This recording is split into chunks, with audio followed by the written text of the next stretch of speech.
Welcome to the program. It's a great joy and privilege for me to be with you on this program. இந்த நிகழ்ச்சிக்கு உங்களை அன்போடு கூட வரவேற்கிறேன். இந்த நிகழ்ச்சியில் உங்களோடு கூட இணைந்து இருப்பதில் மிகுந்த மகிழ்ச்சி அடைகிறேன். Let's bow our heads and pray. நாம் தலைகளை தாழ்த்தி ஜெபிப்போம். Loving Heavenly Father, we thank you for your goodness. As we come around your word, அன்பின் பரலோக பிதாவே, உம்முடைய சமூகத்திற்கு வருகிறோம். உம்முடைய நன்மைகளுக்காக நன்றி. உம்முடைய வார்த்தையை எங்களுக்கு துணிக்க பண்ணும். speak to us through your word. In Jesus' mighty name, amen. உம்முடைய வார்த்தையை கொண்டு எங்களோடு கூட பேசி அருளும். இயேசுவின் நாமத்தில் பிதாவே, ஆமென். You know, dear brothers and sisters, boys and girls, we all have trials and troubles in our lives. நம்முடைய விசுவாச வாழ்க்கையில் நமக்கு அநேக போராட்டங்களும் சோதனைகளும் இருக்கிறது. You know, God has a way to bring us to a place of victory. நம்முடைய வாழ்க்கையில் காணப்படுகிற எல்லா சோதனைகளிலிருந்து தப்பி போகும்படியான ஒரு போக்கை தேவன் நமக்கு வைத்திருக்கிறார். Troubles could be in the area of finance, in marriage, in education, with children, in your job situation, whatever it may be. பிரச்சனைகள் எங்கெல்லாம் காணப்படுகிறது என்றால் திருமண வாழ்க்கையில், பொருளாதாரத்தில், வேலையில், பிள்ளைகளுடைய வாழ்க்கையில் என்று சொல்லி அநேக காரியங்களில் பிரச்சனைகள் காணப்படுகிறது. We're going to look at profound truth from the word of God. தேவனுடைய வார்த்தையிலிருந்து சத்தியத்தை நாம் இப்பொழுது தியானிக்க இருக்கிறோம். 1 Corinthians chapter 10 and verse 13. 1 கொரிந்தியரின் புத்தகம் 10ஆம் அதிகாரம் 13ஆம் வசனம். No temptation is overtaken you except such as is common to man, but God is faithful, who will not allow you to be tempted beyond what you are able, but with the temptation will also make the way of escape that you may be able to bear it. 13ஆம் வசனம். மனுஷனுக்கு நேரிடுகிற சோதனை அல்லாமல் வேறு சோதனை உங்களுக்கு நேரிடவில்லை. தேவன் உண்மை உள்ளவராய் இருக்கிறார். உங்கள் திராணிக்கு மேலாக நீங்கள் சோதிக்கப்படுகிறதற்கு அவர் இடம் கொடாமல் சோதனையை தாங்கத்தக்கதாக சோதனையுடனே கூட அதற்கு தப்பிக்கொள்ளும்படியான போக்கையும் உண்டாக்குகிறார். In other translation, the word temptation is referred to as tests or trials. சோதனை என்கின்ற அந்த பதத்திற்கு ஆங்கிலத்திலே பல காரியங்கள் உண்டு. So it says there's no temptation. Everybody has, trials, troubles.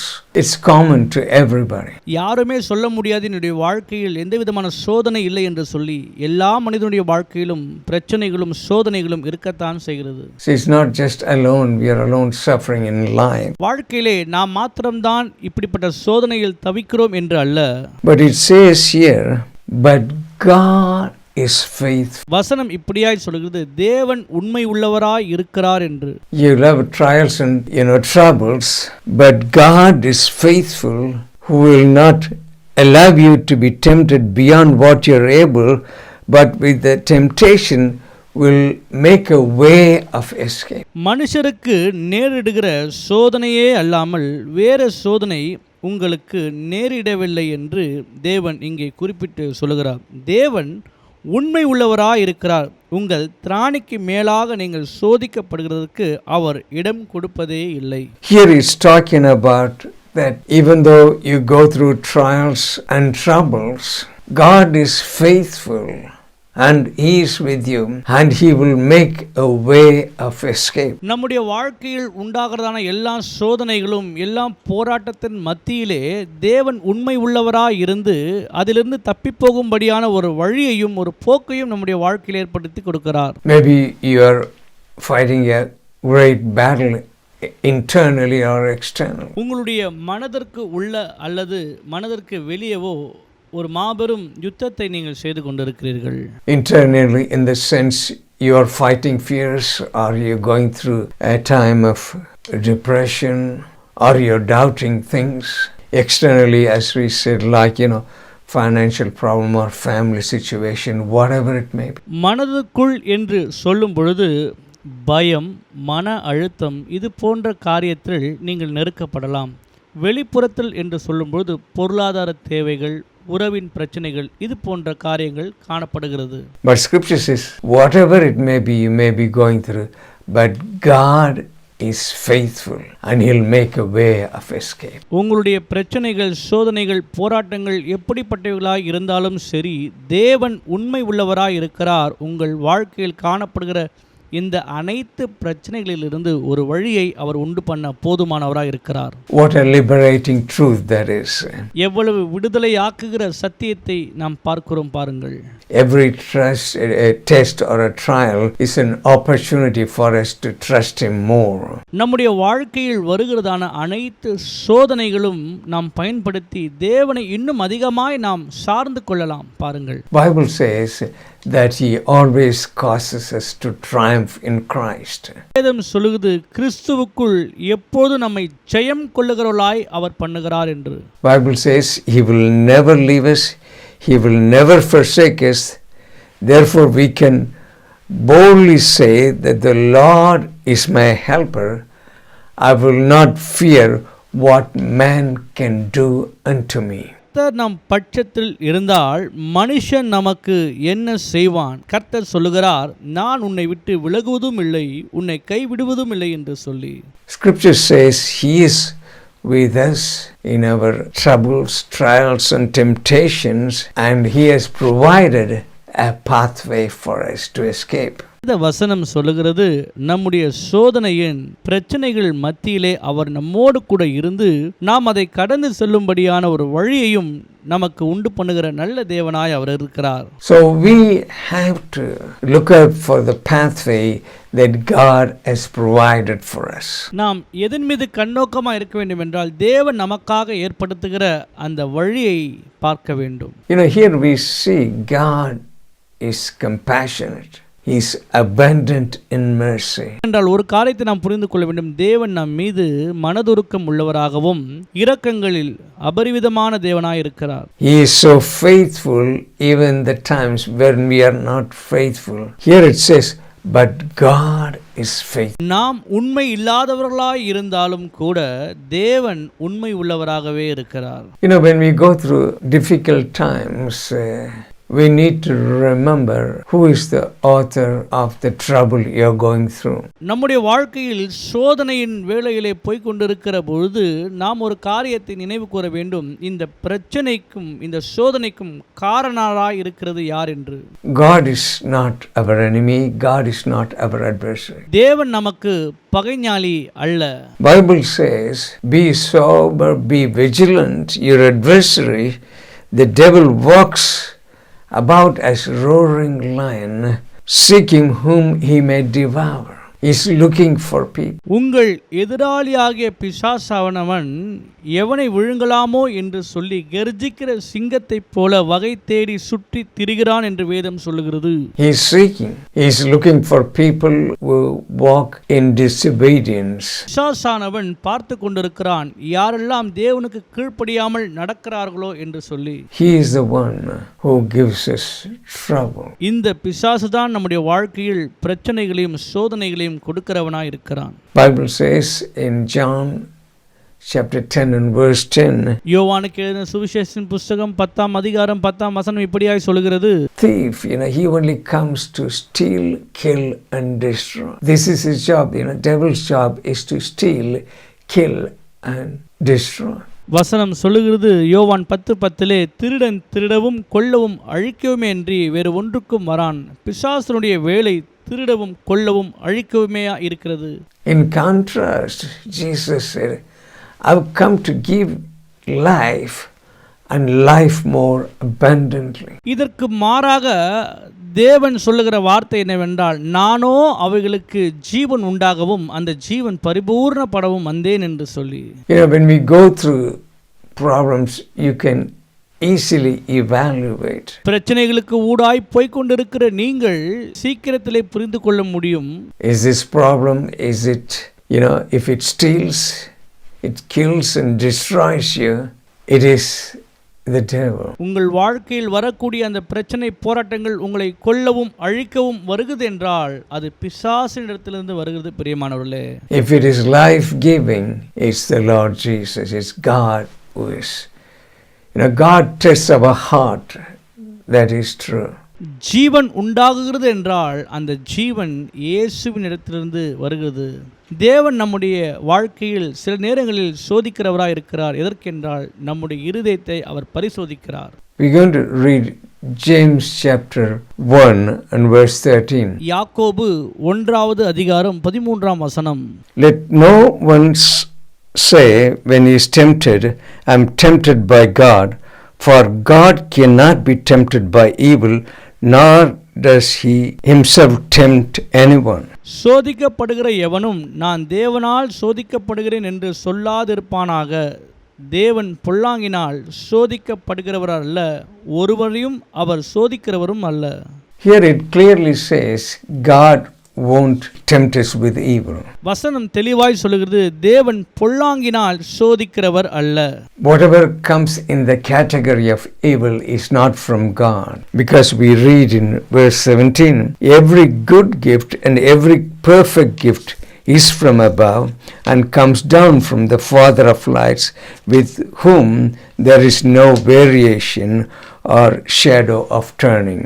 யாக்கோபு 1:17 நன்மையான எந்த ஈவும் பூர்ணமான எந்த வரமும் பரத்திலிருந்து உண்டாகி ஜோதிகளின் பிதாவினிடத்திலிருந்து இறங்கி வருகிறது, அவரிடத்தில் யாதொரு மாறுதலும் யாதொரு வேற்றுமை நிழலும் இல்லை.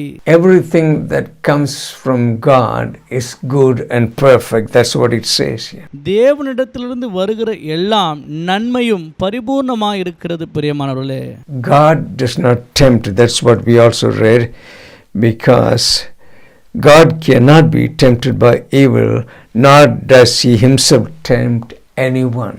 தேவன் நம்மை பொல்லாங்கினால் சோதிக்கிறவர் அல்ல, யாரையும் அப்படிப்பட்ட காரியங்களில் அவர் செய்கிறதில்லை. Scripture clearly says he took our sins and sickness upon himself on the cross of Calvary. வசனம் தெளிவாய் சொல்கிறது, நம்முடைய பாவங்களையும் அக்கிரமங்களையும் அவர் தம்மீது சிலுவையிலே எடுத்துக்கொண்டார் என்று. Some Christians believe that God has put sickness upon them. சில கிறிஸ்தவ விசுவாசிகள் நினைக்கிறது என்னவென்றால், தேவன்தான் இந்த வியாதியை எனக்கு அனுமதித்தார் என்று சொல்லி விசுவாசிக்கிறார்கள். When you look at the Bible calls sickness evil. ஆனால் வேதத்தின் அடிப்படையில் நாம் பார்க்கும்பொழுது வியாதி என்பது ஒரு தீமையாய் இருக்கிறது. We looked at from the word, the scripture, that God does not put anything evil on people. வேதத்திலே நாம் பார்க்கும் பொழுது தேவன் எந்த விதமான தீமையும் மக்களுடைய வாழ்க்கையில் போடுகிறவர் அல்ல. Bible says only good and perfect things comes from God. வேதம் சொல்லுகிறது, நன்மையும் பரிபூர்ணமான காரியங்கள் மாத்திரமே தேவனிடத்திலிருந்து வருகிறது என்று. See, God is not going to put sickness upon you. When Jesus himself came to redeem us from sin and sickness. தேவன் நம்முடைய வாழ்க்கையிலே வியாதிகளை போட்டு நம்மை குணமாக்குகிறவர் அல்ல. இயேசு கிறிஸ்து தாமே நம்முடைய பாவத்தையும் வியாதிகளையும் சுமந்து தீர்த்தார் என்று வேதம் சொல்லுகிறது. God is our deliverer, but devil is the destroyer. தேவன் நம்மை விடுதலையாக்குகிறவராகவும் பிசாசானவன் நம்மை அழிக்கிறவனாகவும் இருக்கிறான். He is the exact likeness of the unseen God. கொலோசியர் 1:15 அவர் அதரிசனமான தேவனுடைய தற்சுரூபமும் சர்வ சிருஷ்டிக்கும் முந்தின பெருமானவர். Jesus Christ is the visible representation of the invisible God. காணப்படாத தேவனுடைய தற்சுரூபமாக ஆண்டவராகிய இயேசு கிறிஸ்து இந்த பூமியில நமக்கு வெளிப்பட்டார். In John's Gospel, Jesus said, if you have seen me, you've seen the Father. யோவான் சுவிசேஷ புத்தகத்திலே இயேசு சொல்லுகிறார், என்னை கண்டவன் பிதாவை கண்டான் என்று. Hebrews chapter 1 and verse 3, it says, speaking about Jesus in the amplified version. எபிரேயர் புத்தகம் 1:3 ஆண்டவராகிய இயேசு கிறிஸ்துவை குறித்து ஆங்கில மொழிபெயர்ப்பு இப்படியாய் சொல்கிறது, He is the exact representation and the perfect imprint of his Father's essence. இவர் அவருடைய மகிமையின் பிரகாசமும் அவருடைய தன்மையின் சொரூபமாயிருந்து. He is the exact representation and perfect imprint of God's nature. தேவனுடைய சுபாவத்திற்கு ஆண்டவராகிய இயேசு கிறிஸ்து தற்சுரூபமாகவும் தம்மை வெளிப்படுத்தி காண்பித்தவராகவும் இருந்தார். If Jesus is that, but if you want to know God, what he is like and his nature, when you look at the Lord Jesus, you should be able to see the nature of God. பிதாவாகிய தேவனை அறிந்து கொள்ள வேண்டும் என்று அநேகர் நினைக்கிறார்கள். ஆண்டவராகிய இயேசு கிறிஸ்து தான் அவரை இந்த பூமிக்கு வெளிக்கொண்டு காண்பித்தார். இயேசு கிறிஸ்துவை நீங்கள் உற்று நோக்கி பார்க்கும்பொழுது தேவனுடைய குணாதிசயங்கள் அதிலே வெளிப்படும். He did not put sickness on anyone. He healed everyone. He set free people. ஆண்டவராகிய இயேசு கிறிஸ்து யாரையும் சுகவீனமாக்கவில்லை, தம்மிடத்தில் வந்த எல்லாரையும் அவர் சுகப்படுத்தினார். Bible says he went about doing good. வசனம் சொல்லுகிறது அவர் நன்மை செய்கிறவராய் சுற்றி திரிந்தார் என்று. So in that sense, when you put all this together, we see that God is good and is not evil. இவைகள் எல்லாவற்றையும் நாம் நிதானித்து பார்த்து சொல்லுகிற கடைத்தொகை என்னவென்றால் தேவன் நல்லவராகவும் தீமையை நம்முடைய வாழ்க்கையில் செய்யாதவருமாய் இருக்கிறார். So when we go through temptation and trials, Bible says God is faithful and will make a way of escape for you and me. உங்கள் வாழ்க்கையில் இப்போது பிரச்சனைகள் ஊடாக சோதனையின் வழியாய் நீங்கள் போய்க் கொண்டிருக்கிறீர்களா? கர்த்தர் உங்களுக்கு வேண்டிய வழியையும் வாசலையும் ஏற்படுத்தி அதன் வழியாய் உங்களை கடந்து வெளியே வருவதற்கு உதவி செய்ய போதுமானவராய் இருக்கிறார். Sometimes some Christians are mixed up and they say God has put serious illness upon them. சில நேரங்களிலே சில கிறிஸ்தவ விசுவாசிகள் சொல்லுகிறதா இப்படியா இருக்கிறது, கர்த்தர் தான் எனக்கு இந்த வியாதியை கொடுத்து என்னை சரி பண்ணுகிறார் என்று சொல்லி. Ephesians chapter 6 and verse 12 it says, எபேசியர் 6ஆம் அதிகாரம் 12ஆம் வசனம் இப்படியாய் சொல்லுகிறது, For we wrestle not against flesh and blood, but against principalities, against powers, against the rulers of the darkness of this world, against spiritual wickedness in high places. ஏனெனில் மாம்சத்தோடும் இரத்தத்தோடும் அல்ல, துரைத்தனங்களோடும் அதிகாரங்களோடும் இப்பிரபஞ்சத்தின் அந்தகார லோகாதிபதிகளோடும் வான மண்டலங்களில் உள்ள பொல்லாத ஆவிகளின் சேனைகளோடும் நமக்கு போராட்டம் உண்டு. We do not wrestle against flesh and blood.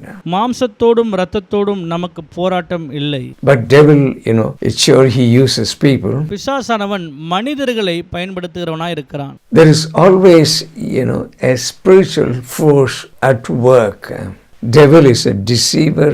He is our adversary and he is our enemy. நம்முடைய வாழ்க்கையிலே ஆவிக்குரிய போராட்டங்கள் இருக்கிறது. இதிலே பிசாசானவன் நம்முடைய எதிராளியாகவும் நம்முடைய வாழ்க்கையில் வஞ்சகத்தை ஏற்படுத்துகிறவனும் காணப்படுகிறான். Bible says, submit yourself to God and resist the devil and he will flee from you. வசனம் இப்படியாய் சொல்லுகிறது, கர்த்தருக்கு கீழ்ப்படிந்து பிசாசுக்கு எதிர்த்து நில்லுங்கள், அப்பொழுது அவன் உங்களை விட்டு ஓடி போவான் என்று. And also we know from the scriptures that God always tells the truth and devil is a liar. நமக்கு நன்றாக தெரிந்திருக்கிற ஒரு காரியம்தான், தேவன் எப்போதும் நமக்கு சத்தியத்தை போதிக்கிறவராய் இருக்கிறார், ஆனால் பிசாசானவன் எப்போதும் நம்மிடத்திலே பொய்யை பேசுகிறவனாய் இருக்கிறான். Numbers chapter 23 and verse 19. என்னாகமத்தின் புஸ்தகம் 23ஆம் அதிகாரம் 19ஆம் வசனம். God is not a man that he should lie, neither son of man that he should repent. Hath he said, and shall he not do it? Or hath he spoken, shall he not make it good? பொய் சொல்ல தேவன் ஒரு மனிதன் அல்ல, மனம் மாற அவர் ஒரு மனுப்புத்திரனும் அல்ல. அவர் சொல்லியும் செய்யாதிருப்பாரா? அவர் வசனித்தும் நிறைவேற்றாதிருப்பாரா? God is not a man that he should lie. God always speaks the truth. பொய் சொல்ல தேவன் ஒரு மனிதன் அல்ல, அவர் எப்பொழுதும் சத்தியத்தை பேசுகிறார். Devil is a liar and the father of lies. பிசாசானவன் பொய்யனும் பொய்களுக்கு பிதாவுமாய் இருக்கிறான். That's what Jesus said in John chapter 8, speaking to the religious leaders of the day in John chapter 8 and verse 44. யோவான் 8ஆம் அதிகாரம் 44ஆம் வசனத்திலே, You are of your father the devil, and the desires of your father you want to do. He was a murderer from the beginning and does not stand in the truth, because there is no truth in him. When he speaks a lie, he speaks from his own resources, and he is a liar and the father of it. நீங்கள் உங்கள் பிதாவாகிய பிசாசினால் உண்டானவர்கள், உங்கள் பிதாவுடைய இச்சையின்படி செய்ய மனதாய் இருக்கிறீர்கள். அவன் ஆதி முதற்கொண்டு மனுஷ கொலை பாதகனாய் இருக்கிறான். சத்தியம் அவனிடத்தில் இல்லாதபடியால் அவன் சத்தியத்திலே நிலைத்திருக்கதில்லை. அவன் பொய்யனும் பொய்க்கு பிதாவுமாய் இருக்கிறபடியால் அவன் பொய் பேசும்போது தன் சொந்தத்தில் எடுத்து பேசுகிறான். Jesus actually referred to him here as a liar. ஆண்டவராகிய இயேசு கிறிஸ்து இங்கே பிசாசானவனை பொய்யன் என்று காண்பிக்கிறார். See, whenever we are going through trials or tests, we have the promise of God that, but God is faithful, who will not allow you to be tempted beyond what you're able, but with the temptation will also make a way of escape. தேவன் நம்முடைய வாழ்க்கையில் உண்மை உள்ளவராய் இருக்கிறார். ஆகவேதான் அவர் நம்முடைய வாழ்க்கையில் அநேக வாக்குத்தத்த வசனங்களை கொடுத்திருக்கிறார். சோதனையுடனே கூட தப்பித்து போகும்படியான போக்கையும் நம்முடைய வாழ்க்கையில் உண்டு பண்ணுகிற தேவனாய் இருக்கிறார். ஆனால் சோதனை வரும்பொழுது நாம் இடறி விழுவதற்கான வாய்ப்புகள் அநேகமாக இருக்கிறது. So in your trials and tests, it says God is faithful, He will make a way for you. உங்கள் வாழ்க்கையில் வருகிறதான சோதனையின் வேளைகளிலே தேவன் உண்மை உள்ளவராய் இருந்து நீங்கள் அதிலிருந்து தப்பித்து போகும்படியான ஒரு போக்கை உண்டு பண்ணுகிற தேவனாய் இருக்கிறார். We need to remember this. நம்முடைய வாழ்க்கையில் இதை அவ்வப்போது நினைவு கூற வேண்டும் பிரியமானவர்களே. Whatever Jesus died to redeem us from, God will not put those things upon us. தேவன் நம்மை எதிலிருந்தெல்லாம் விடுதலை ஆக்க வேண்டும் என்று விரும்புகிறாரோ அவைகளுக்குள்ளாக மீண்டுமாக ஆண்டவர் நம்மை தள்ளி விடுகிறவர் அல்ல. Let me say that again. Whatever Jesus died to redeem us from, like sin and sickness and curses, God will not put those things upon us. தேவன் தம்முடைய ஒரே பேரான குமாரனாகிய இயேசுவின் மூலமாக எதிலிருந்தெல்லாம் நம்மை ரட்சித்தாரோ, பாவம், சாபம், மரணம் போன்றவைகளிலிருந்து மீண்டுமாக அவர் நம்மை அதிலே தள்ளி விடுகிற தேவன் அல்ல. We looked at the several scriptures. Devil is evil, he is a liar. அநேக வசனங்களை நாம் பார்த்தோம். பிசாசானவன் தீமை செய்கிறவனாகவும் பொய்களை பேசுகிறவனாகவும் காணப்படுகிறான். He is the enemy. He is looking and he is seeking whom he may devour. But we have God on our side. பிசாசானவன் எவன் தன்னுடைய வலையில் சிக்குவான் என்று சொல்லி வகை தேடி சுற்றித் திரிகிறான். ஆனால் நமக்கோ தேவன் அடைக்கலமாய் இருக்கிறார். Remember, when you go through a temptation or trial or test, உங்கள் வாழ்க்கையிலே நீங்கள் சோதனை ஊடாக வேதனையின் வழியிலே போகும்போது இவைகளை நினைவு கூறுங்கள். God is faithful and he'll make a way of escape. Let's bow our heads in prayer. தேவன் உண்மை உள்ளவராய் இருக்கிறார். அவர் உங்களுக்கு ஒரு வழியை ஏற்படுத்துவார். தலைகளை தாழ்த்தி நாம் ஜெபிப்போம். Loving Heavenly Father, we thank you for this time. அன்பின் பரலோக பிதாவே, இந்த நேரத்துக்காக உமக்கு ஸ்தோத்திரம். Lord, as we come around your word, what a profound truth. When we go through times of troubles and trials and temptations. ஆண்டவரே, உம்முடைய சத்திய வார்த்தை கொண்டு எங்களோடு கூட பேசியிருக்கிறீர். எங்கள் வாழ்க்கையிலே நாங்கள் கடந்து போகிறதான இந்த சோதனையின் வேளையில் நீர் எங்களோடு கூட இருக்கிறீர். But you are faithful that we will not go through a situation that's beyond that we are able to bear it, but you will make a way of escape. Thank you, Lord, for this profound truth. ஆண்டவரே, நீர் உண்மை உள்ளவராக இருக்கிறீர். எங்கள் வாழ்க்கையில் காணப்படுகிற எல்லா சோதனைகளிலிருந்து தப்பி போகும்படியான ஒரு போக்கை எங்களுக்கு உண்டு பண்ணுகிற தேவனாக நீர் இருக்கிறீர். பிராணிக்கு மேலாக எங்களை சோதிக்கிற தேவன் நீர் அல்ல ஆண்டவரே. Lord, there may be people that are going through this problem, trials in their different areas of their lives. Lord, I pray they will take hold of this truth. ஆண்டவரே, உம்முடைய ஜனங்கள் அவர்கள் போய்கொண்டிருக்கிறதான சோதனையின் வேளையிலே அவர்களை ரட்சிக்கும்படியாக இப்பொழுது நான் அவர்களுக்காக ஜெபிக்கிறேன். அவர்களை எல்லா இக்கட்டுக்கும் கர்த்தர் நீங்களாக்கி ரட்சிக்கும்படியாக உம்முடைய நாமத்தை கொண்டு ஜெபிக்கிறேன். They will be able to see the way that you prepared for them. Lord, we give you all the glory. Your blessing be upon each and every one. ஆண்டவரே, நீர் உம்முடைய பிள்ளைகளுக்காக ஆயத்தம் பண்ணியிருக்கிறதான அந்த வழியை அவர்கள் பார்க்கும்படியாக உதவி செய்யும்படியாக ஜெபிக்கிறோம். உமக்கே எல்லா மகிமையும் கனத்தையும் செலுத்துகிறோம். Meet all their needs. Touch them and heal them and restore. We give you all the glory in Jesus' precious name. Amen. உம்முடைய ஜனங்களை கர்த்தர் மீண்டுமாக எழுப்பி கட்டும். உம்முடைய ஜனங்களை கர்த்தர் ஆசீர்வதியும். அவர்களை மீண்டுமாக கர்த்தர் புதிய காரியத்துக்குள்ளே கொண்டு வரும். ஆசீர்வதியும். இயேசுவின் நாமத்தில் பிதாவே, ஆமென். God bless you. கர்த்தர் உங்களை ஆசீர்வதிப்பாராக.